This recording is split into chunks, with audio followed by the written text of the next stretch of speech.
भागवतम द्वितीय स्कंद अध्याय 6 श्लोक संख्या 17। अध्याय के शिरोनाम पुरुष सूक्त की पुष्टि। ओम नमो भगवते वासुदेवाय। ओम नमो भगवते वासुदेवाय। ओम नमो भगवते वासुदेवाय। ओम नमो भगवते वासुदेवाय।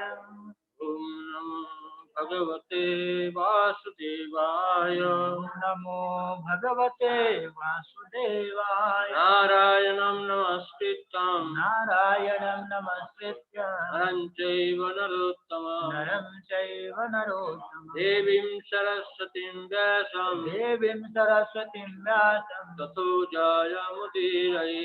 जयामुदीरये। नष्टप्रायेषु भद्रेषु नित्यं भागवत सेवया। नित्यं भागवत सेवया। भगवते उत्तम श्लोके भगवती उत्तम श्लोके भक्तिर्भवति नैष्ठिकी। भक्तिर्भवति नैष्ठिकी। तमादिदेवं करुणानिधानं नमामिदेवं करुणानिधानं तमालवर्णं सुहितावतारम् मालवर्णं सहितावतारम् अपार संसार समुद्र सेतुम् अपार संसार समुद्र सेतुं भजाम्यहं भागवत स्वरूपम्। भजामि अहं भागवत स्वरूपम्। सधिष्णं प्रतपन् प्राण स्वाधिष्ण्यं प्रतपन् प्राणो बहिश्च प्रतपति यसो। बहिश्च प्रतपति असौ। एवं विराजं प्रतपन् एवं विराजं प्रतपं तपति अन्तर्बहिः पुमान्। तपति अन्तर्बहिः पुमान्। सधिष्णं प्रतपन् प्राण स्वाधिष्ण्यं प्रतपन् प्राणो बहिश्च प्रतपति यसो। बहिश्च प्रतपति असौ। एवं विराजं प्रतपन् एवं विराजं प्रतपं तपति अन्तर्बहिः पुमान्। तपति अन्तर्बहिः पुमान्। स्वधिष्ण्यां प्रतपन् प्राणो सधिष्णं प्रतपन् प्राण बहिश्च प्रतपति असौ। बहिश्च प्रतपति यसो। एवं विराजं प्रतपं एवं विराजं प्रतपन् तपति अन्तर्बहिः पुमान्। तपति अन्तर्बहिः पुमान्।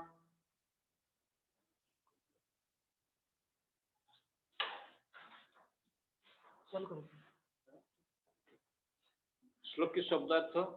सधिष्णं सधिष्णं विकिरण प्रकाश विकिरण प्रकाश प्रतपन प्रतपन विस्तार से प्राण प्राण प्राण प्राण बहि बहि वाच्य च ही प्रतपति प्रकाशित करता है। असौ सूर्य एवं इस तरह से विराजम विराट रूप प्रतपन के विस्तार से तपति जीवन प्रदान करता है। अंत भीतर से बहि बाहर से पुमान परम पुरुष। श्लोक की अनुवाद और तात्पर्य कृष्ण कृपस्मूर्ति श्री अभय चरण अरविंद भक्तिवेदांत स्वामी श्लोकोपाद की जय। अनुवाद। सूर्य अपने विकिरणों का विस्तार करके भीतर तथा बाहर प्रकाश वितरित करता है। इसी प्रकार से भगवान अपने विराट रूप का विस्तार करके इस सृष्टि में प्रत्येक वस्तु का आंतरिक तथा बाह्य रूप से पालन करते हैं। सूर्य अपने विकिरणों का विस्तार करके भीतर तथा बाहर प्रकाश वितरित करता है। इसी प्रकार से भगवान अपने विराट रूप का विस्तार करके इस सृष्टि में प्रत्येक वस्तु का आंतरिक तथा बाह्य रूप से पालन करते हैं। यहाँ पर भगवान के विराट रूप का उनके निर्विशेष पहलू का जो ब्रह्मज्योति कहलाता है स्पष्ट विवेचन हुआ है और इसकी तुलना सूर्य प्रकाश के वितरण से की गई है। सूर्य प्रकाश सारे ब्रह्मांड में फैल सकता है लेकिन सूर्य प्रकाश का स्रोत सूर्य ग्रह और सूर्य नारायण देव जो कि उसके स्रोत है, वही ऐसे प्रकाश के मूलाधार है। इस प्रकार पूर्ण पुरुषोत्तम भगवान कृष्ण ब्रह्मज्योति और भगवान के निर्विशेष पहलू के आधार है। इसकी पुष्टि भागवत गीता अध्याय 14 श्लोक 27 में हुई है। अतएव भगवान का विराट रूप उनके निर्विशेष पहलू की गौण कल्पना है, किंतु भगवान का मूल स्वरूप तो दो हाथों वाला अपनी शाश्वत बंशी बजाता शांत सुंदर स्वरूप है। भगवान के वितरित प्रकाश का 75% आध्यात्मिक आकाश और कृपा विभूति में व्यक्त होता है और शेष 25% भौतिक ब्रह्मांड के समग्र विस्तार को आलोकित करता है। इसकी विवेचना तथा उल्लेख भागवत गीता अध्याय 10 श्लोक संख्या 42 में मिलते हैं। इसी तरह भगवान के प्रकाश का 75% विस्तार उनकी अंतरंग शक्ति कहलाती है और शेष 25% बहिरंग शक्ति कहलाती है। सारे जीव जो आध्यात्मिक तथा भौतिक विस्तारों का निवासी है, वे उनकी तटस्थ शक्ति कहलाते हैं और उन्हें छूट मिलती है कि चाहे वे बहिरंग शक्ति में रहे और अंतरंग शक्ति में। जो लोग भगवान के आध्यात्मिक विस्तार की परिधि में रहते हैं वे मुक्तात्मा कहलाते हैं और जो बाह्य विस्तार में रहते हैं वे बद्धजीव कहलाते हैं। हम इन दोनों विस्तारों के निवासियों की संख्या का अनुमान लगा सकते हैं और आसानी से इस तरह इस निष्कर्ष पर पहुंचेंगे कि मुक्तात्माओं की संख्या बद्धजीव की तुलना में कहीं अधिक है। ओम ज्ञानतिमिरान्धस्य ज्ञानाञ्जनशलाकया चक्षुरुन्मिलितं येन तस्मै श्रीगुरवे नमः।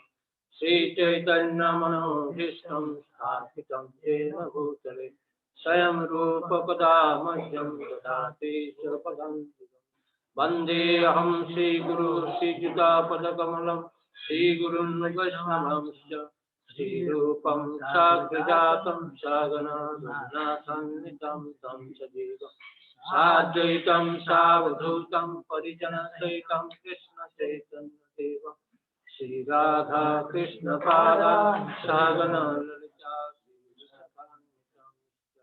नमो विष्णुपादाय कृष्णपृष्ठाय भूतले श्रीमते भक्तिवेदान्त स्वामिनीति नामिने। नमस्ते सरस्वती देवे गौरवाणी प्रचारिणे निर्विशेष शून्यवादी पाश्चात्यदेशधारिणे। नमो महावदन्याय कृष्ण प्रेम प्रदायते कृष्णाय कृष्ण चैतन्य नामिने नीलाचल निवासाय नित्याय परमात्मने बलभद्र सुभद्राभ्यां श्री जगन्नाथाय नमः। हे कृष्ण करुणा सिंधु दीनबंधु जगत्पते गोपेश गोपिका कांत राघव तप्त कांचन गौरांगी राधे वृंदावनेश्वरी वृषभानुसुते देवी प्रणमामि। पंचाकल्पतरुभ्यश्च कृपा सिन्धुभ्यैव पतितानां पावनेभ्यो वैष्णवेभ्यो नमो नमः। जय श्री कृष्ण चैतन्य प्रभु नित्यानंद श्री अद्वैत गदाधर श्रीवासादि गौर हरे कृष्णा कृष्ण कृष्ण हरे हरे हरे राम राम हरे वृंदाय तुलसी देवाय प्रियाय केशवस्य विष्णु भक्ति पदे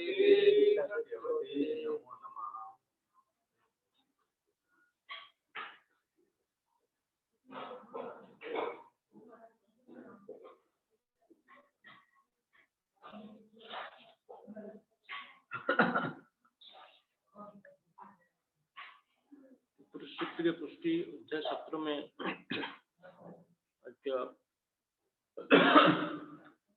श्री प्रभुपाद जो समझाता है तो भगवान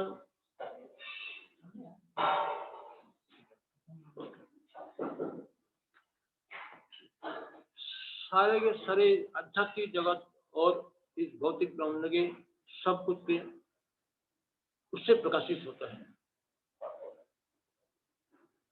आध्यात्मिक जगत यह श्लोक में तत्व में उल्लेख किया है 75% विस्तार जो है आध्यात्मिक जगत है, जो भगवान की अंतर्गत शक्ति के माध्यम से वो प्रकट होता है, और 25% जो है ये भौतिक जगत है, जो भगवान के बहिरंग शक्ति के माध्यम से इसके पालन पोषण होता है। तो यह ब्रह्म ज्योति जो है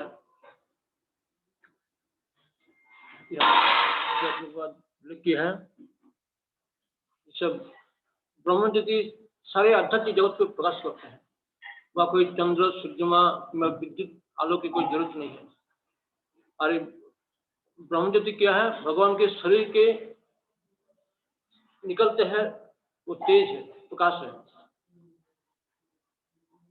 ये भी दिव्य है।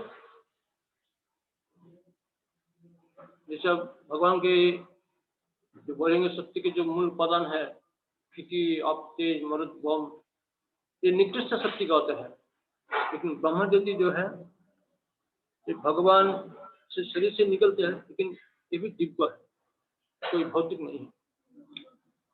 तो ब्रह्म ज्योति इसके यहाँ तुलना किया है, जैसे इस जगत में सूर्य के माध्यम से सारे एक ब्रह्मांड में सूर्य के माध्यम से 14 लोक को प्रकाशित करते हैं। जैसे तो बताया गया जो निम्न लोक में सूर्य के आलोक नहीं करते, वह जो नाग है उसके फन में जो मणि होता है, वो मणि से उन लोग को प्रकाशित होता है। लेकिन सारे उच्च लोक, सारे लोक में सूर्य के आलोक से प्रकाशित होता है। और सूर्य जैसा एक देवता है, और इसके नाम भी बताया गया है, विवर्षण है। जैसे 33 करोड़ देवता के अंदर ये एक प्रमुख देवता है। और सूर्य देव जो है भगवान के आँख के बराबर है। हम भगवान को अनुभव कर सके, भगवान की जो विस्तार है, जो सूर्य है, चंद्रमा है, इसको देखते हुए हमको भगवान को स्मरण होना चाहिए, भगवान के आप। लेकिन यह लिखी है सूर्य भगवान की जो प्रकाश है सारे ग्रहों में फैलते हैं, लेकिन ऐसे नहीं जो उसी को अस्तित्व नहीं है। सूर्य देव भी एक व्यक्ति है और वो अपने स्थान पर विराज करते हैं। जैसे भगवान यद्यपि सारे ब्रह्मांड के आध्यात्मिक जगत और भौतिक जगत के सब कुछ की सृष्टि किया, लेकिन भगवान अपने मूल स्वरूप में सदा सर्वदा वर्तन करते हैं। और इसको बताया गया है जो द्विभुज मुरलीधर रूप में भगवान श्याम सुंदर रूप में वो अपने जो दिव्य धाम है गोलोक वृंदावन में, और सदा अपने गोपिया के साथ, गोप बालक के साथ निरंतर अंतहीन लीला करते रहते हैं। तो भगवान सबको पालन करता है, चाहे बद्ध जीव हो कि मुक्त जीव हो, सब जीव को भगवान ही पालन करते हैं। जैसे भक्तिनाथ ठाकुर अपने भजन में उल्लेख किया है, एखन बुद्धिनु तुम्हारा चरण अशोक अभयामृत सदा अनुक्षण। इस पर भजन से भक्तिनाथ ठाकुर कहते जो तुम तो हमारा पालन करता, जो आप ही मेरे एकमात्र पालन करता है, आपके सिवा दूसरा कोई नहीं है। पद्धति और भगवान से भूल जाने के कारण वो अपने जहां तक बुद्धि स्तर पर जो मैं मेरे परिवार को अपने समाज को मैं पालन करता हूँ, ये इसके मूर्खता है। वास्तव में भगवान ही सबको पालन करता है। तो मुक्तात्मा है जो वैकुंठ जगत में, जिस जगत में अवस्थान करता है, उसको भी पालन करता है स्वयं भगवान।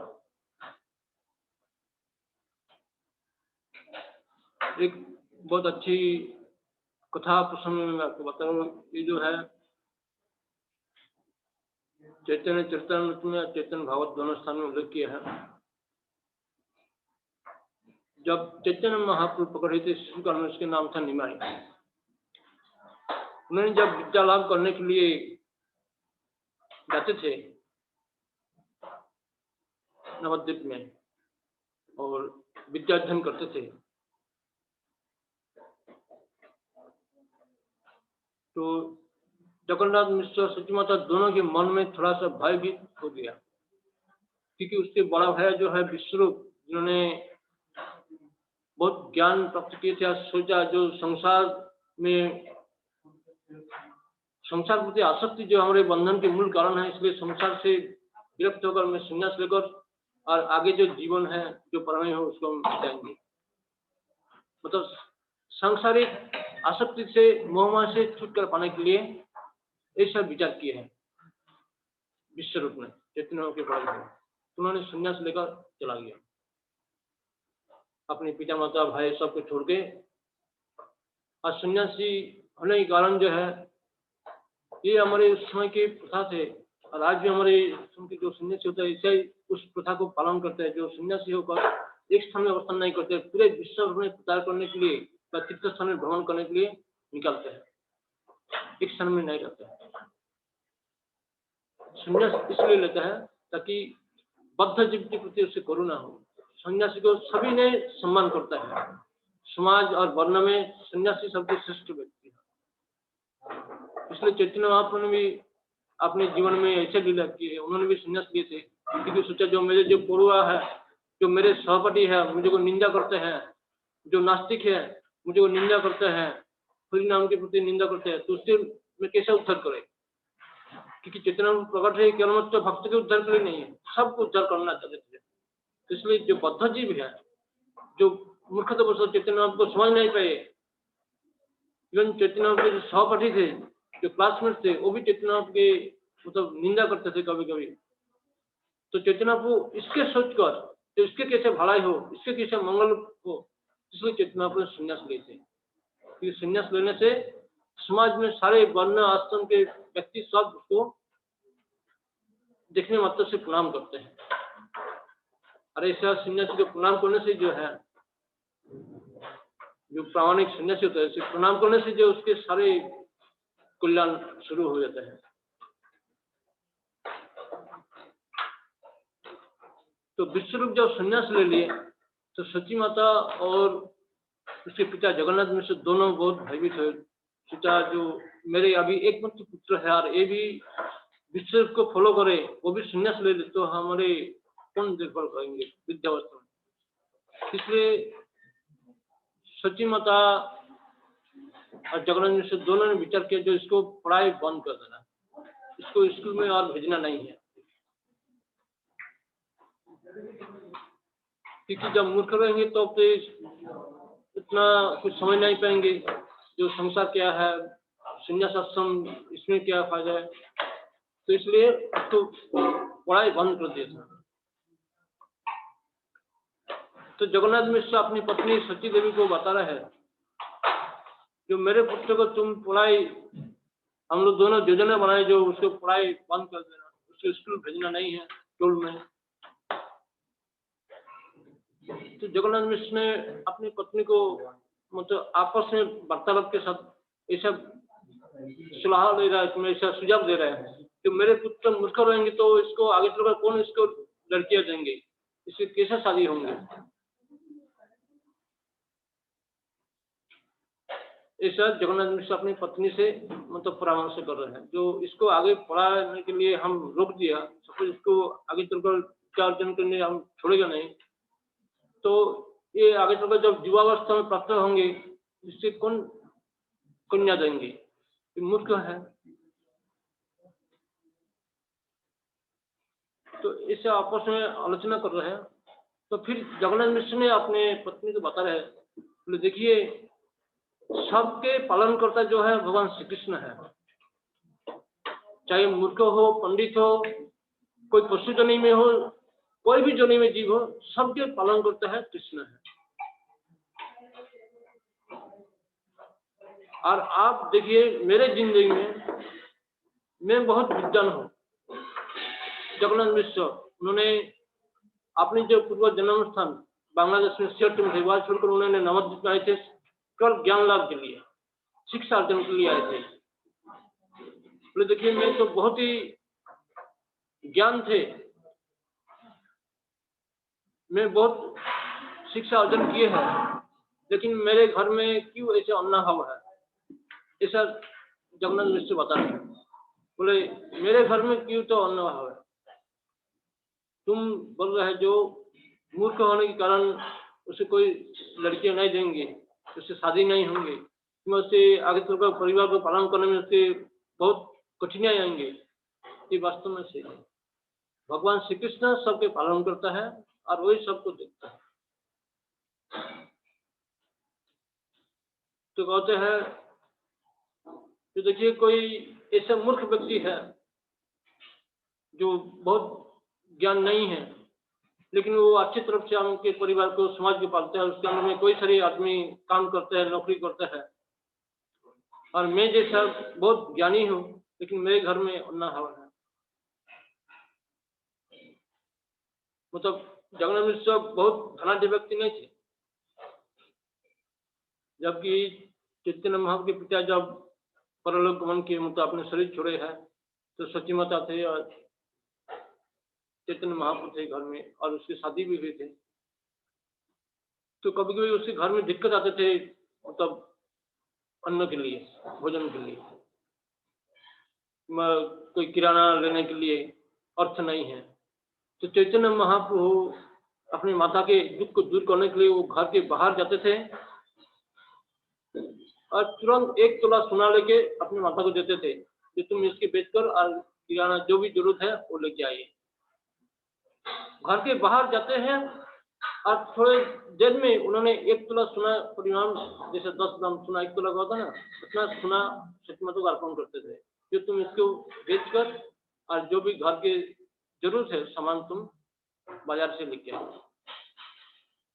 लेकिन सची माता के मन में भय थे, जो मैं बार बार ऐसा सोने लेके जाएंगे तो आदमी सोचेंगे जो ये कहाँ से सोना लेके आ रहे हैं, इसी घर में ये तो धनाढ़ परिवार के नहीं है और इसके पास अपना कुछ नहीं है, कि जब भी आते सोने लेके आते हैं और इसके विनिमय में खरीद करते हैं सामान, तो सोना कहाँ से मिलता है, कुछ दूसरे के तो पड़ोसी से चुरा के नहीं ले जाता है। ऐसा सची माता के मन में भय थे। लेकिन चैतन्य महाप्रभु ने जब भी जरूरत होते थे उसको 1 तोला सोना लगे देते थे, जब इसको बेच को और तुम घर की जो भी जरूरत है सामान वो तुम लेके आए। तो इस प्रकार से हम देखते हैं जो चैतन्य महाप्रभु साक्षात भगवान कृष्ण है, कृष्ण से अभिन्न है। उन्होंने इस लीला के माध्यम से शिक्षा देते हैं, जो भगवान के भक्त है भगवान उसको विशेष रूप से देखभाल करते हैं। बाकी जो भक्त नहीं है, जो इतर जनी में है, जो पशु जनी में है, विश्वता है, उसके भी भगवान उसके जो कुछ जरूरत होता है, जैसे पानी चाहिए, हवा चाहिए, सूर्य के प्रकाश चाहिए, सब कुछ प्रदान करते हैं। तो भगवान सबके पालन करता है, पालनहार वही है। बद्ध जीव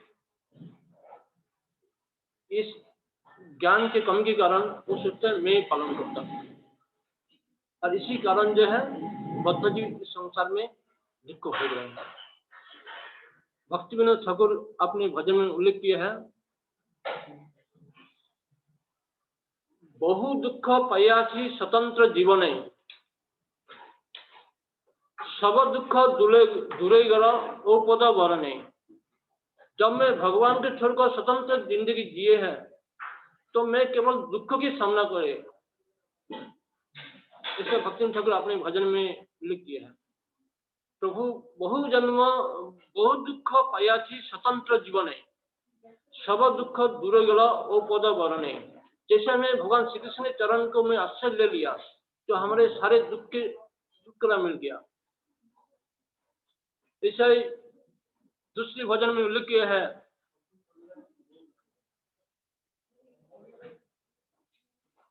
चिंता न रहिल दुख दूरे गला चौदिके आनंद देखी। जैसे कोई शिक्षितवान मनुष्य वैष्णव के कृपा के माध्यम से भगवान के भजन करने लगते हैं, तो उस भजन में श्री भक्ति ठाकुर कहते हैं चिंता ना रहिल दुख दूरे गल चौदिके आनंद देखी। जैसे भगवान श्री कृष्ण के भजन शुरू किए तो उसके सारे के सारे चिंता से मुक्त हो गए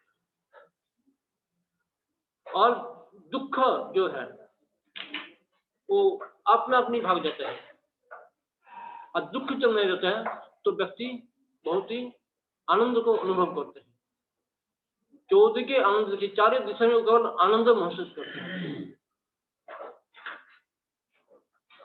भगवान के कथा श्रवण करने से, कथा वर्णन करने से, भगवान के लीला को स्मरण करने से व्यक्ति केवल आनंद को अनुभव करते हैं। श्रील प्रभुपाद कहते हैं एटलीस्ट जब जब हम कथा में बैठते हैं, कथा श्रवण करते हैं एकाग्र चित्त में, तो कथा के कारण जो है व्यक्ति कम से कम उस समय तक वो चिंता से मुक्त हो जाता है जब तक कथा में भाग लेता है।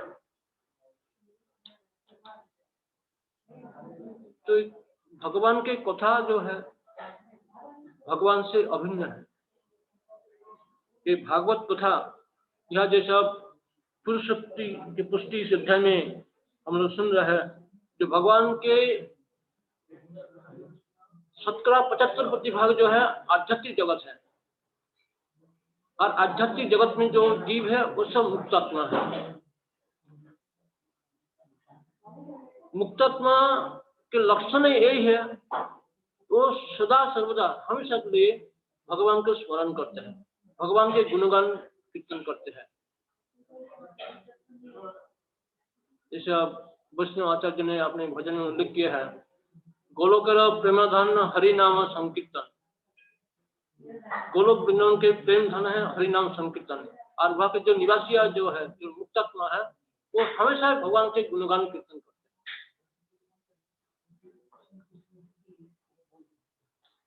ब्रह्मा जी अपनी स्तुति में कह रहे हैं,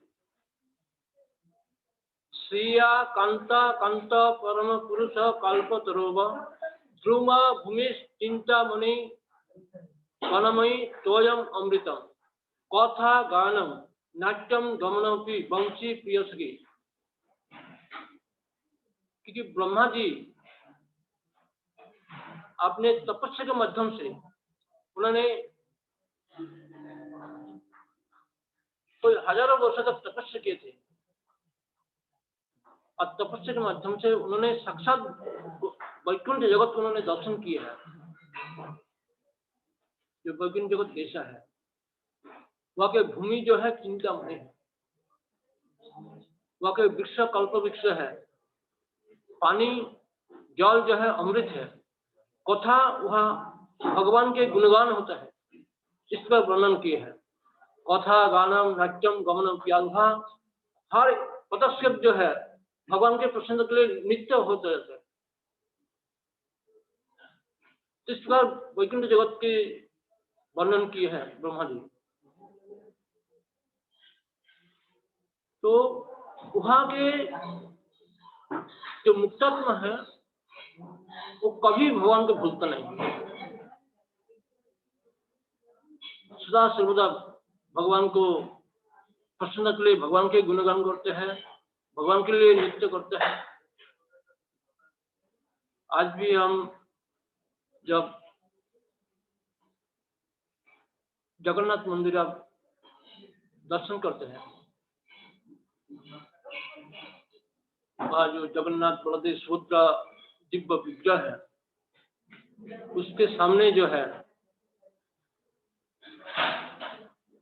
देवदासियां हैं जो भगवान के गुणगान करते हैं।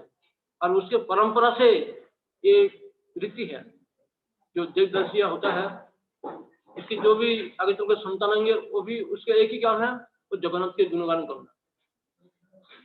और जगन्नाथ मंदिर के माध्यम से उस परिवार को पालन पोषण होते हैं। क्योंकि ये कथा है, एक कुमारी बालिका है, उसके पिताजी खेती करते थे सर्दी के टाइम जैसा बैगन ज्यादा पैदा होता है, तो वो लड़कियां जो है अपने खेती से बैगन तोड़ते थे और भगवान के गुणगान करते थे, जगन्नाथ की महिमा कीर्तन करते थे। तो वो जगन्नाथ भगवान उस बालिका के सुमधुर गीत सुनकर जगन्नाथ मंदिर के सिंहासन छोड़कर उस खेती के पास चला गया, जहां वो बालिका जगन्नाथ की महिमा कीर्तन करते थे। तो वो रात भर बैगन तोड़ते थे, कोई चोरी करते थे, अपने मतलब खेती है वहां से बैगन तोड़ते थे, सुबह लेकर बाजार में उसको बेचेंगे, तो कीर्तन करते थे। और जगन्नाथ भगवान आकर और वो कीर्तन सुनते थे। और दिखाई तो अभी उजाला हो रहा है, अभी भगवान की आरती निकलेंगे, मंगल आरती। तो उस डर से जगन्नाथ भगवान वह छोड़कर अपने जिस सिंहासन में मूल मंदिर में प्रवेश किए हैं।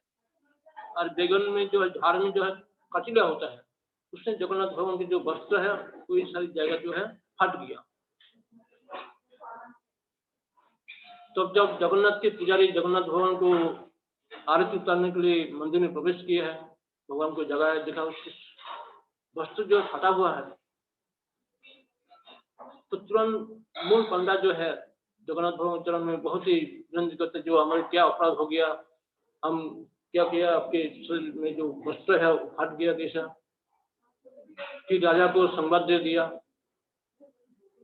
राजा ने भी भगवान के पास आके बहुत ही प्रार्थना किए, अपने खेत पर के जो हमारे क्या अपराध हो गया जो आपके वस्त्र फट गया। तो जगन्नाथ भगवान ने बताया ऐसे कुछ नहीं है, आप लोग कोई अपराध नहीं है। सपने में बताया पुजारी को, जो मैं रात में वहां गए थे, जिस बालिका ने बैगन तोड़ते थे और बहुत सुमधुर कंठ में जगन्नाथ की महिमा कीर्तन करते थे, तो उस कीर्तन सुनने के लिए मैं वहां पहुंचे थे। और जैसे उजाला होने लगे, सुबह होने लगे, तो मैं वहां छोड़कर मंदिर में प्रवेश किया। तो मैं दौड़ते भागते हुए आए हैं, तो उसमें बैगन के जो कटीला झाड़ से कारण जो है मेरे वस्त्र वह लग गया था, उसमें फट गया। तो राजा ने उस बालिका को मंदिर में उसके परिवार के पूरे लेके आए, मतलब तुम हर रोज यहाँ आके भगवान की गुणगान करे, कीर्तन करे, और तुम्हारे परिवार के पालन पोषण के लिए सारे दायित्व के भार हम लेते हैं। तो इसके देवदासी कहते हैं। तो आज भी जगन्नाथ मंदिर में देवदासी है जो भगवान के महिमा गुणगान कीर्तन करते हैं। और इस कीर्तन के माध्यम से जो है, कीर्तन के माध्यम से उसके परिवार के कोई अन्नाभाव नहीं है। कल भगवान के महिमा कीर्तन करने से जो है भगवान सारे दायित्व उसको उठाते हैं। जैसे जो बुद्धिमान व्यक्ति होते हैं वो केवल भगवान के चरण में आश्रय लेंगे और भगवान के चरण में आश्रय लेकर अपने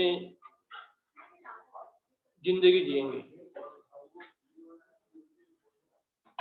तब इस प्रकार हम जब अनुशीलन करेंगे इस शरीर में, तो हमारे जन्म सफल हो जाता है। तब हम इस जगत में आगे चलकर बद्ध शरीर हमको प्राप्त होने के कोई मौका नहीं है, हम भगवत धाम वापस लौटेंगे। तो यह एक वैष्णव आचार्य ने अपने भजन में उल्लेख किया है, दयाल ब्रजेंद्र नंदन भजे जय जन जन्म सफलता। जिन्होंने मनुष्य शरीर प्राप्त किए हैं और मनुष्य शरीर प्राप्त करने के बाद जो भगवान नंदन नंदन श्री कृष्ण के भजन करते हैं उसकी जन्म सफल है। दयाल ब्रजेंद्र नंदन भजे जय जन जन्म सफलता, तहार उपमा वेदे नहीं सीमा त्रिभुवने नहीं यार। ऐसा मनुष्य के तुलना वेद में, जो हमारे प्राचीन धर्म ग्रंथ है, वेद जो है भगवान के सांस के साथ तुलना किया है, भगवान के सांस से वेद ग्रंथ प्रकट किए हैं। तो ऐसा वेद भी उसके लिए उपमा देने के लिए असमर्थ है। जिन्होंने मनुष्य शरीर प्राप्त करने के बाद भगवान के भजन में लग जाते हैं, उसके कोई तुलना ही नहीं कर सके। वेद भी उसकी तुलना करने में असमर्थ है। तहार उपमा वेदे नहीं सीमा, त्रिभुवने नहीं आर। एमन मानव ना भजे माधव, कखन मरिया जावे। ऐसा मनुष्य शरीर प्राप्त करने के बाद जो भगवान माधव के भजन नहीं करता है, उसके जीवन बेकार है। क्योंकि बद्ध जीव जो है उसके 6 लक्षण होता है। एक तो उसके जन्म होता है, फिर शरीर के वृद्धि होता है, फिर उन्होंने कुछ और जीवात्मा को सृष्टि करता है, फिर वो वृद्ध होता है, जन्मग्रस्त होते हैं और अंत में मृत्यु को प्राप्त करते हैं। ये बद्ध जीव के 6 लक्षण पाए जाते हैं। तो बद्ध जीव चाहे कोई लंबी आयु हो कि कम परिमाण की आयु हो, लेकिन अंत में उसको मृत्यु के सम्मुखीन करना पड़ेगा, मृत्यु से बच नहीं पाएंगे। इसलिए भजन में कहा है, जो एमन मानव ना भजे माधव, कखन मरिया जावे। उसे कभी न कभी मृत्यु तो उसके सम्मुखीन करना पड़ेगा, मृत्यु अवश्य आएंगे। से अधमे प्रहारिबे जमे, रो रोवे कृमिते खावे। जो भगवान माधव के भजन नहीं किए है वो अधम है। भगवत गीता में भगवान श्री कृष्ण कहते, जो 4 प्रकार के मनुष्य जो है कभी मेरे भजन नहीं करते हैं। नमाम दुष्कृतिनो मुड़ा प्रपद्यन्ते नराधमा, माया ज्ञाना आश्रम भावमाश्रित। इसलिए उसके बताया गया, जो से अधमे प्रहारिवे जमे, रो रोवे कृमिते खावे। जो मनुष्य शरीर प्राप्त किए हैं और भगवान के भजन नहीं करते हैं वो नराधम है, और ऐसे नराधम व्यक्ति की गति जो है नरक होता है। उसके रोग कृमि जैसा जो नरकी जंतन है उसको भोगना पड़ता है। तो जब हम ऐसा भागवत कथा श्रवण करते हैं, हमारे भागवत चेतना को हम जागृत करते हैं, तब हमारे जन्म सफल होता है। दयाल ब्रजेंद्र नंदन भजे जय जन, जन्म सफलता। मनुष्य शरीर प्राप्त किए हैं और भगवान श्री कृष्ण के भजन करते हैं तो उसके जन्म सफल है। इसके लिए हमारे महाजन भी वही उपदेश देता है, जो एतावान संख्य जोगाभ्याम सधर्म परिनिष्ठया, जन्म लाभ परपुंसम अंते नारायण स्मृत। हमारे जीवन के अंतिम समय भगवान नारायण के नाम, भगवान श्री कृष्ण के नाम चरण छात्रों को छूना, तब हमारे जन्म सफल है। तो कृष्ण भगवान सारे जीव को पालन करते हैं, चाहे मुक्तात्मा हो कि भौतिक बद्ध जीव हो, सबको पालन करते हैं। ये केवल मतलब भक्ति के माध्यम से भक्त अनुभव करते हैं, और जो भक्त नहीं है, जो अपने विद्या बुद्धि व पारिवारिक स्थिति से अहंकार के कारण सोचता है मैं पालन करता हूँ, तो उसके जन्म सफल नहीं है। उसके जन्म जो है मनुष्य शरीर होते भी उसके जन्म बेकार है, तो पशु के समान है। ऐसा व्यक्ति को श्री लोचनदास ठाकुर बहुत ही मतलब कठोर वाक्य से कहता है, ऐसा व्यक्ति के सिर पर उसको लाठी मारना चाहिए। लोचनदास ठाकुर अपने भजन में कहते हैं, जो नित्यानंद प्रभु के भजन नहीं करते हैं, नित्यानंद के चरण छोड़ दिया, ऐसे पाषंड के व्यक्ति के सिर पर जो है लाठी से प्रहार करना चाहिए, उसके सिर फोड़ देना चाहिए। ऐसे लोचनदास ठाकुर अपन के हैं।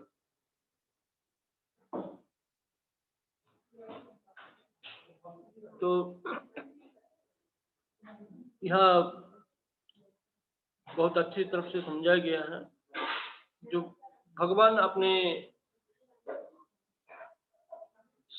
सारे स्थान में विद्यमान है। इसमें जो भगवान गोलोक वृंदावन में है और यह नहीं है। भक्त अपने भक्ति के माध्यम से समझ पाते हैं और भक्ति के माध्यम से जान पाते हैं भगवान 3 स्थान में आज भी विद्यमान है। एक है भगवान अपने दिव्य नामों में, एक भगवान के दिव्य अर्चा विग्रह में, और तीसरा है भगवान अपने जो शास्त्र के रूप में स्वयं प्रकट किए हैं, ये भगवान से अभिन्न है। ये 3 स्थान में भगवान विराजमान है। ये केवल भक्ति में जितना हम दृढ़ होंगे, इतने हमारे अनुभव होंगे। और तथाकथित जो साधारण हम समाज जानते हैं, ये बहुत बड़ा भक्त है, वास्तव में वो ऐसे उच्च कोटि भक्त नहीं है, लेकिन समाज में उसको बहुत सम्मान देते हैं। हम कई बार प्रवचन में सुनते हैं ऐसा विद्वान व्यक्ति से, कहते हैं भगवान को लाडू भोग लगाने की वजह से हम कोई दरिद्र व्यक्ति को लाडू खिलाते हैं, वो साक्षात नारायण क्रिया करते हैं, क्योंकि उससे ज्ञान अधूरा है। वो समझ नहीं, जो भगवान की जो दिव्य विग्रह है भगवान से अभिन्न है। हमारे अज्ञान के कारण जो है हमारे ऐसा मुंह से मुझे वाक्य स्फुरन होता है, जो भगवान को लाडू खिलाने की वजह से हम कोई दरिद्र व्यक्ति को लाडू देते हैं, वो साक्षात नारायण सेवा करते हैं। भगवान भक्ति के माध्यम से कल भगवान को समझ पाएंगे, तो भगवान अभिन्न है। भगवान की मूर्ति जो है भगवान से अभिन्न है। कोई सारी लीला है जिसमें प्रकट की है जो भगवान अपनी मूर्ति से अभिन्न है। जैसा गंगादास पंडित जो चैतन्य महाप्रभु के एक पार्षद थे, उन्होंने हमेशा चैतन्य महाप्रभु के संग प्राप्त करने के लिए इच्छा प्रकट करते थे। तो एक बार चैतन्य महाप्रभु ने गौरीदास के पास आए थे दर्शन देने के लिए, और गौरीदास ने उसको विनय की, जो आप के संग में हमेशा जाते थे, अब मुझे से अलग नहीं होना चाहिए। तो गौरीदास के चैतन्य महाप्रभु ने बताया कि तुम मेरे स्वरूप जो है विग्रह स्थापन करो, गौरनीता विग्रह स्थापन करो, और इससे सेवा करने से तुम मेरे संग प्राप्त करेंगे। ये विग्रह जो है मेरे से अभिन्न है। तो गौरीदास बहुत ही अच्छे शिल्पी थे, उन्होंने मूर्ति बनवाए थे गौरनीता के। फिर देखिए उसके मन में शंका हो गया, तो एक विग्रह और ये चैतन्य महाप्रभु दोनों एक नहीं है, क्योंकि विग्रह तो चल नहीं पाता है, ये बोल नहीं पाता है, हम भोग लगेंगे वो भी स्वीकार नहीं करेंगे। तो मैं चाहता है जो चलमन चैतन्य महाप्रभु है इसके संग प्राप्त करना चाहता है। लेकिन चैतन्य महाप्रभु उसको बार बार समझे, जो मेरे विग्रह और मैं दोनों कोई पार्थक्य नहीं है, भिन्नता नहीं है, दोनों अभिन्न। तो गौरीदास को मन में इस शंका को दूर करने के लिए चैतन्य में ऐसे लीला किया है। जो विग्रह है वो उसके वेदी से निकल के आ रहे हैं, और जो चैतन्य जो साक्षात भगवान है चलमन से, वो वहां खड़ा हो गया जड़ की तरफ। तो गौरीदास की जो विग्रह चल रहा है, बोला यही असली चैतन्य महाप्रभु है, तो उसके पागल के है। तो उसके जब रखे तब जो चैतन्य महाप्रभु जड़ की तरफ हो गए थे, मतलब चल नहीं पाते थे, तो वो फिर चलने लगे। कई बार ऐसा हुए है, तो गौरीदास के मन में शंका के जो एक कौन सा असली है चैतन्य महाप्रभु। कई बार क्योंकि चैतन्य महाप्रभु रूप बदल किए है, मतलब कई बार चले हैं, कई बार मतलब विग्रह तरफ खड़ा हो गया, कौन सा असली है इसका उसके मन में संदेह हो गया। तो चैतन्य पे संशय को दूर किया, बोला ये दोनों में कोई अभिन्न है, कोई भिन्नता नहीं है। तो गौरीदास के इस बार उन्होंने उसके मन में जो शंका थे उसको दूर किया। वास्तव में गौरीदास के मन में नहीं थे, ये हमारे सारे भक्तों को ऐसा शिक्षा देने के लिए भगवान ने ऐसे लीला की है, कि भगवान और अपने मूर्ति में कोई भिन्नता नहीं है। जैसा और एक लीला हुई थी पानीनाथ के साथ, जो आप नवद्वीप मंडल परिक्रमा में चपाटी आएंगे, और गोदाधर मूर्ति ये पानीनाथ के साथ हुई थी। पानीनाथ भी ऐसे सुनकर हुए थे, जो मैं भगवान की सेवा करना चाहता था, मूर्ति के नहीं है। तो ऐसे लीला हुई है। वृंदावन में गोपाल मूर्ति जो साक्षी देने के लिए जगन्नाथपुरी तक पधारे हैं, ये कौन समझ पाता है? क्या मतलब भक्त समझ पाता है जो भगवान और भगवान की मूर्ति दोनों अभिन्न है, भिन्न तो नहीं। स्वयं सनातन गोस्वामी भगवान को जो प्रसाद निवेदन करते थे, सनातन गोस्वामी को बताते थे कि तुम इतना तो कुछ करो जो ये प्रसाद में कोई स्वादिष्ट हो, थोड़ा सा नमक भी डालो। भगवान यद्यपि लक्ष्मीपति है, वो इसके स्वभाव बन जाता है भक्त से मांग के खाना। भगवान के पास कोई कमी नहीं है, लेकिन वो भक्त के पास मांग के खाना उसके और ज्यादा पसंद होता है। इसलिए सनातन गोस्वामी बताते थे कि तुम इतना तो करो, कम से कम स्वाद के लिए थोड़ा नमक तो डालो। तो सनातन गोस्वामी बोल रहे मैं वैरागी हूँ, मैं भजन कीर्तन में मेरे दिन रात होता है, और मैं आज आप नमक मांग रहे हैं, कल तुम और कुछ मांगे तो मैं कहाँ से ऐसा संग्रह करेंगे, तो भजन में मेरा विघ्न होंगे।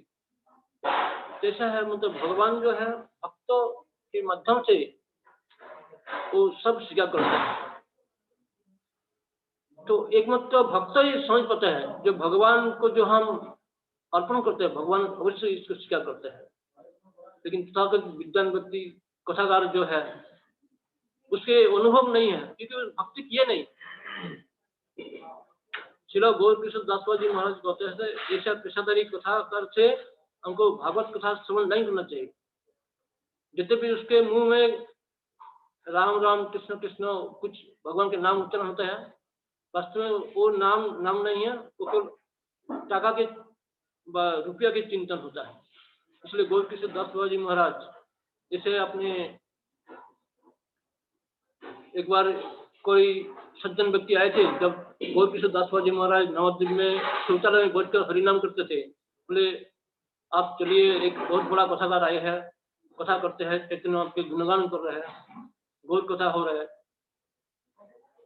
आप चलिए उसमें आप बैठ के कुछ कथा सुनेंगे। तो गौर किशोर दासवार जी महाराज बताया वो भगवान के नाम नहीं ले रहे हैं, वो केवल रुपये की चिंता कर रहे हैं। तो मैं ऐसा कथा में भाग लेने के लिए मेरी कोई इच्छा नहीं है, मैं नहीं जाऊंगा कथा सुनने। तो ऐसे गौर किशोर दासवार जी महाराज। तो जो भक्त नहीं है, जो पेशादारी है, जो कथा के विनिमय में केवल अर्थ के संग्रह करते हैं, उसी कथा में कोई भक्त नहीं बनता है। अब देखते हैं आज समाज में बहुत सारे कथाकार हैं, हम तो देखे कोई कथाकार है जिसके गलों में कंठी माला भी नहीं है, तिलक भी नहीं है, और कोई दुर्व्यसन से भी मुक्त नहीं है। तो ऐसा कथाकार के कथा सुनने से बद्ध जीव के हृदय में कोई परिवर्तन नहीं होता है। कथा सुनने में बहुत अच्छी सुनने में लगते हैं, सुनते हैं, भजन कीर्तन सुनने में थोड़ा कान में थोड़ा उसको पोषण मिलता है, इसलिए से भाग लेता है। लेकिन जैसा कथा से बाहर रहता है वो अपने पूर्ववर्ती जैसा सांसारिक जीवन उसी जीवन में जिंदगी जीते हैं, कोई परिवर्तन नहीं होता है। इसलिए ऐसा कथाकार की कथा सुनने से कोई फायदा नहीं है। इसलिए गौर किशोर दासवार जी महाराज उसको मना कर दिया कि मुझे कोई ऐसा कथा सुनने जाने में कोई जरूरत नहीं है। तो भगवान के कथा जो है भगवान से अभिन्न है, और ये भक्त के मुखारविंद से कथा सुनने से बहुत ही फायदा। कथा के श्रवण करने से जो है हम समझ पाएंगे जो भगवान और भगवान की कथा दोनों अभिन्न। भगवान के धाम, भगवान के परिकर, भगवान के साथ संबंधित सारे वस्तु जो है भगवान से अभिन्न है। लेकिन मतलब भगवान के कथा श्रवण करने से, भगवान के शुद्ध भक्त के माध्यम से कथा श्रवण करने से ये हमको अनुभव होंगे। और हम देखते हैं श्रील प्रभुपाद के कथा में इतना शक्ति थे, जो पाश्चात्यवासी जो भगवान के बारे में कुछ ज्ञान नहीं थे, क्यों तो हरिनाम श्रवण करके श्रील प्रभुपाद के चरण में आश्रय लिए है। वो भगवान के शुद्ध भक्त है और नाम में इतना शक्ति है। जैसे भगवान श्री कृष्ण सर्वाकर्षक है, ऐसा भक्ति के लक्षण में बताया कि जो शुद्ध भक्ति भी सारे जीव को आपके ओर खींचते हैं। जो शुद्ध भक्ति है उसके लक्षण है वो सारे जीव को अपनी ओर खींचते हैं। इसलिए शिल प्रभुपाद जब हरिनाम करते थे, उसके साथ में कोई नहीं थे, प्रभुपाद के मुखारविंद से हरिनाम श्रवण करते, उसके हरिनाम के बारे में कोई महिमा भी पता नहीं थे, लेकिन वो सबको प्रभुपाद ने की, क्योंकि हरिनाम उसको लेके आए शिल प्रभु के चरण में आश्रय दिए और अपने जीवन को सार्थक बनाते। ये है भगवान के भक्ति के महिमा, जो भगवान के भक्त के जो भगवान के गुणगान होता है उससे सारे जीव को अपनी ओर आकर्षित करता है और भगवान के चरण में उसको शांतित करता है। चलो गौर गोविंद दास गौर गोविंद महाराज के प्रवचन में हम 2-3 मिनट साक्षात मतलब क्लास में बैठ के कथा श्रवण किए हैं और महाराज जी कथा कभी 9 बजे समाप्त नहीं होते, कम से कम 2 घंटा आगे और होते, कभी 10:30, 11, कभी 11:30 भी चल जाते हैं। लेकिन गौरगोविंद स्वामी महाराज ने बताए थे बहुत ही स्पष्ट रूप में, जो कथा के बीच में सपोज कोई व्यक्ति उठ के जाता है, वो जो कथाकार है उसके अपमान हो जाता है। इसमें वो जितना टाइम भी बैठ के कथा सुने उसे कोई फल नहीं मिलेंगे। जैसे गौरगोविंद स्वामी महाराज अपने कथा में बोले थे, प्रवचन में बोले थे, जो कथा के बीच में कभी उठ के जाना नहीं है। तो महाराज ये 2 टाइम साक्षात मतलब बैठ के कथा श्रवण किए थे और दोनों टाइम मतलब ऐसे मतलब 2 घंटा 2.5 घंटा से भी ज्यादा टाइम कथा हुए थे, लेकिन सभी मतलब एकाग्र साथ और महाराज की कथा सुनते थे। और कथा श्रवण करने से जो है, चाहे वो कभी भी भक्ति नहीं की है, केवल कथा में बचे हैं, वो भगवान के एक भक्त बन जाते हैं। इतना कथा में उसके गाँव होता है। कथा श्रवण करने से वो समझ पाते जो हमारे मनुष्य जीवन के लक्ष्य जो है भगवान की भक्ति करना है, तो भक्ति में वो जुड़ जाता है, वो भक्ति सूरत कर देते हैं। और भगवान की भक्ति सूरत कैसा होता है, ये हरिनाम गान करने से, तो नाम ग्रहण आदि भी भगवान के नाम स्वीकार करने से जो है वो भक्ति सूरत होता है। और ये कितना सरल है। जिस प्रकार से भगवान अपने सृष्टि में, चाहे भौतिक जगत हो कि आध्यात्मिक जगत, सारे जगत में भगवान विराजमान है, लेकिन मतलब भक्ति के माध्यम से हम इसको साक्षात्कार कर सके। जैसा भगवान के मंदिर है, मंदिर में भगवान की विग्रह है, जहाँ जहाँ आपके ग्रंथ है, जहाँ आप भगवान के नाम कीर्तन करते हैं, इस सारे स्थान में भगवान विराजमान है। ये केवल मतलब हम जब भक्ति में आगे बढ़ेंगे ये सब हमको अनुभव होंगे। इसलिए हमको कोई एक विशेष स्थान पर जाके भक्ति करने के लिए भी जरूरत नहीं। भगवान हर कौन कौन में अवस्थान है, ब्रह्मांड में सारे स्थान में भगवान है, कोई ऐसे स्थान नहीं जो भगवान नहीं। इसके साथ जैसे प्रहलाद महाराज अपने भक्ति के माध्यम से इसको अनुभव किए, भगवान के सदा सदा स्मरण करने के कारण उसको अनुभव हुए कि भगवान इस प्रसाद के खंडन पर भी है। उसके पिता हिरण्यकशिपु असुर थे, वो समझ नहीं पाए, लेकिन एक उच्च कोटि के भक्त है वो समझ पाते जो भगवान हर स्थान में है। ऐसा कोई सृष्टि में ऐसा स्थान नहीं जहाँ भगवान नहीं है। तो प्रहलाद महाराज की वाणी को सत्य करने के लिए भगवान ने उस खंड से भी प्रकट हुए है कि भगवान सर्वत्र विराजमान है। तो हमारी स्थिति ऐसे नहीं है, इसलिए हमको मंदिर आना होता है, भगवान के दर्शन करना होता है, भगवान की कथा श्रवण करने के लिए जरूरत होता है।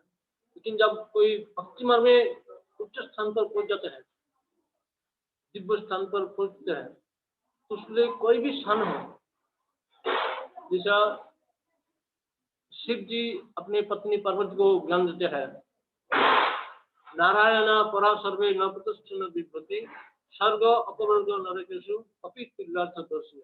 जो उच्च कोटि के भक्त है उसके लिए सभी स्थान एक बराबर है, उसके कोई भेद नहीं दिखाई देते हैं। जो नरक है, स्वर्ग है, जीवन में मोक्ष मिले है, इसमें कोई अंत नहीं है, क्योंकि वो हमेशा भगवान नारायण के स्मरण करते हैं। नारायण परा सर्वे न कुतस्थ न विपत्ति, उसके साथ में मिले तो भी वो भयभीत नहीं होता है। तो ये है भक्ति के माध्यम से ये सब उसको अनुभव होता है, इसलिए सब स्थान एक है। उसके भगवान के धाम जाने के लिए भी इच्छा नहीं होती, क्योंकि वो जहाँ भी रहे सभी स्थान में भगवान के चिंतन करते हैं। तो इसलिए ये सभी संभव होता है जब हम प्रतिदिन नियमित रूप से भागवत कथा श्रवण करेंगे, तब हमारे ये भागवत कथा श्रवण के माध्यम से हम रागानुगा भक्ति स्तर पर एक दिन अवश्य पहुंचेंगे। भक्ति के एक फल है, भक्ति करने से जो है हम भौतिक विषय के प्रति हमारी आसक्ति कम होंगे और भगवान के प्रति हमारी आसक्ति बढ़ेंगे। ये भक्ति के चरम फल है। इसी कारण जो है ऐसा स्थिति आएंगे जो हम एक दिन इस रागानुगा भक्ति व भाव भक्ति स्तर पर पहुंचेंगे, इस साधना भक्ति। इसलिए भागवतम में भी उपदेश दिया जाता है, सदा सिद्धा श्रीमद् भागवती कथा। तो हम हमेशा भागवत कथा श्रवण करना चाहिए। जस्या श्रवण मात्रेण हरिश्चित्तम समर्पयेत्, ऐसा कथा श्रवण करने से हरि भगवान उसके हृदय में प्रवेश कर जाता है। हरिश्चित्तम समर्पयेत्, उसके हृदय में आश्रय लेते हैं। जो भगवान की कथा श्रवण करता है वो कर्णरंजन के माध्यम से भगवान उसके हृदय में विराजमान होता है। ये भागवतम के जो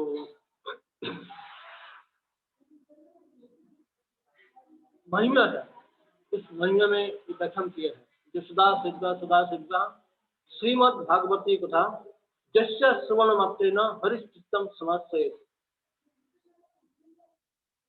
तो श्रील प्रभुपाद ने हमारे लिए इतना रात्रि जागृत करते हुए और एक ग्रंथ को रचना की है, लिखी है कि हमारे कल्याण के लिए। ये महंत के एक स्वभाव है, वो सारे जीव को कल्याण के लिए ऐसा कार्य करते हैं। तो हम जैसे पामर व्यक्ति को उद्धार के लिए ये सारे ग्रंथों को रचना किए। सदगुरु जो है वो भगवत धाम आपको दिलाता है।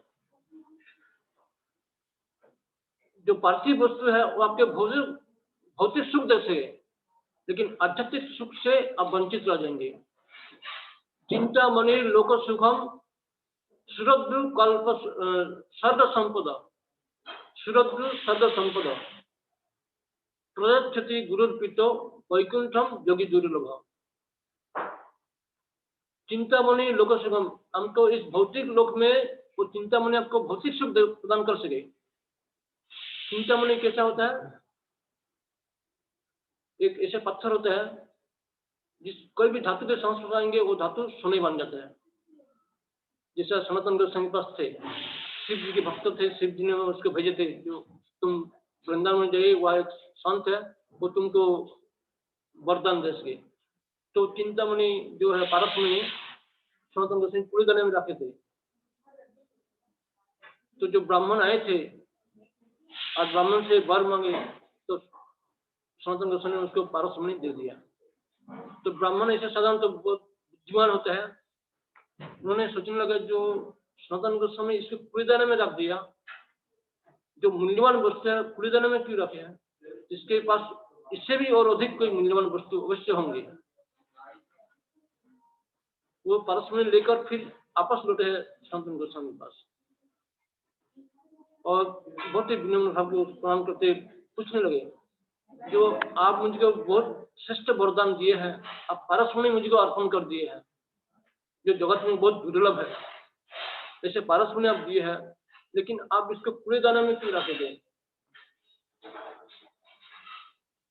तो सनातन गोस्वामी बोला, ये जो हरिनाम है ये असली पारसमणि है। ये जो पार्थिव पारसमणि है वो तुमको भौतिक सुख दे सके, लेकिन तुम्हारी जिंदगी में असली सुख ये प्रदान करने में असमर्थ है। तो सनातन गोस्वामी के निर्देश से उन्होंने हरिनाम स्वीकार किया है, तब उन्होंने सुखी बना। इसलिए बताया कि जो चिंतामणि लोक सुखम सुरद्रु सर्ग संपदा, आज जो कल्प वृक्ष है वो स्वर्गीय सुख प्रदान कर सके, लेकिन जो सदगुरु है वो जब प्रसन्न हो जाता है, प्रजक्षति गुरुर्पितो वैकुंठ योगी दुर्लभ, जो योगी के लिए भी दुर्लभ है वैकुंठ जगत, वो सदगुरु प्रदान करता है। ये भी भागवत के महिमा में वर्णन किया है। जो सब गुरु है वो आपको वैकुंठ जगत दिलाते हैं, वो इसे पार्थिव सुख नहीं दिलाते, क्योंकि ये सब नष्ट ही है। ब्रह्मा के जीवनवादी समाप्त हो जाएंगे तो सारे वस्तु सब नष्ट हो जाएंगे, इसलिए इसका कोई मूल्य नहीं है। इसलिए एक मुनि है, लोमस मुनि, उसकी आयु कितना लंबी है, फिर भी उन्होंने अपने निवास के लिए कोई एक मकान भी नहीं बनाया। पता गया उस ब्रह्मा के कल्प निकलते तो उसके शरीर से एक लोम जो है निकलता है, इसलिए उसके नाम है लोमस मुनि। तो इतना लंबी आयु होते भी उन्होंने निवास के लिए कोई एक मकान भी नहीं बनाया, क्योंकि समझ पाए जो ये सब मूल्यहीन है, इससे कोई मूल्य नहीं है। इसलिए हमको चाहिए पूजी हम अधिक से अधिक इस श्रीमद् भागवत कथा श्रवण करेंगे, और इस श्रवण के माध्यम से जो है हमारे हृदय में जो अज्ञानता है ये मिट जाता है, और हम भगवान के चरण में सही रूप से प्रपत्ति करते हैं, भगवान के नाम को स्वीकार करते हैं, इस प्रकार से भक्ति करते हुए हमारे जीवन का हम सार्थक बनाने के लिए प्रयास करते हैं। विराम देता है। प्रभुपाद की जय, भागवतम की जय। किसी को बहुत बहुत धन्यवाद। जो जूम में है उन लोग के लिए थैंक यू, क्योंकि ना लेट हो गया तो अभी प्रश्न नहीं लिया जाएगा। जो मंदिर में बैठे हो अपना प्रश्न कर सकते हैं। Thank you. हरे कृष्ण। श्रील प्रभुपाद की जय।